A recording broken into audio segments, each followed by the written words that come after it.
right to be forgotten. Have you heard it somewhere? That is भूल जाने का अधिकार. Actually, today I was teaching my students about fundamental rights and duties, and there was a separate section which was about right to privacy. Then suddenly it came to my mind that somewhere I have read about right to privacy and right to be forgotten. Actually, both are related. Right to forgotten is an individual right.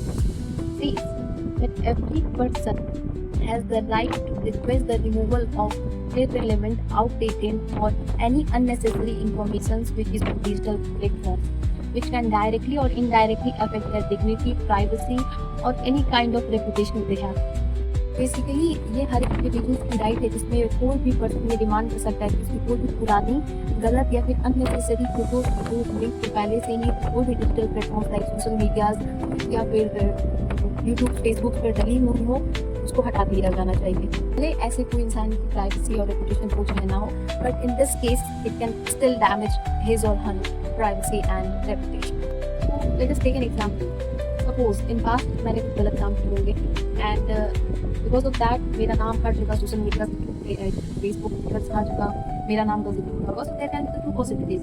या फिर तो मैं accused साबित हुई होंगी या फिर मैं निर्दोष साबित हो गई होंगी. वो द केसेस अगर मैं एक्यूज साबित हुई होंगी तो मुझे सजा मिला होगा, और अगर मैं निर्दोष हुई होंगी तो केस रफा दफा हो गया होगा. अगर मुझे सजा भी मिला होगा तो भी एट लास्ट बाद में केस रफा दफा हो ही जाता है. So everybody has the right to deserve second chance. So now let us suppose कि अगर वो सब सारी जानकारी नहीं बताई जाती है और मुझे वापस अच्छा साफ सुथरा जीवन जीने का मतलब लोग उस सब चीज़ों को इतना रिपीट मोड में प्ले कर देंगे कि अगर मैं चाहती हूँ सुधरना तो मैं नहीं बन सकती हूँ. सो इन दैट केस वो सब सारी पुरानी जानकारी जो पहले से इंटरनेट पर अवेलेबल है उन सब चीज़ों को हटा देनी चाहिए if it is of no use, क्योंकि उसका कोई यूज़ वैसे भी नहीं है. So we can conclude that अगर कोई भी ऐसी इन्फॉर्मेशन जो कि पास्ट में मेरे से रिलेटेड है और अब उससे कोई लेना देना नहीं है, सो उसे इंटरनेट से हटा देनी चाहिए. It is the right of an individual and it is directly associated with right to privacy, which comes under right to life and property.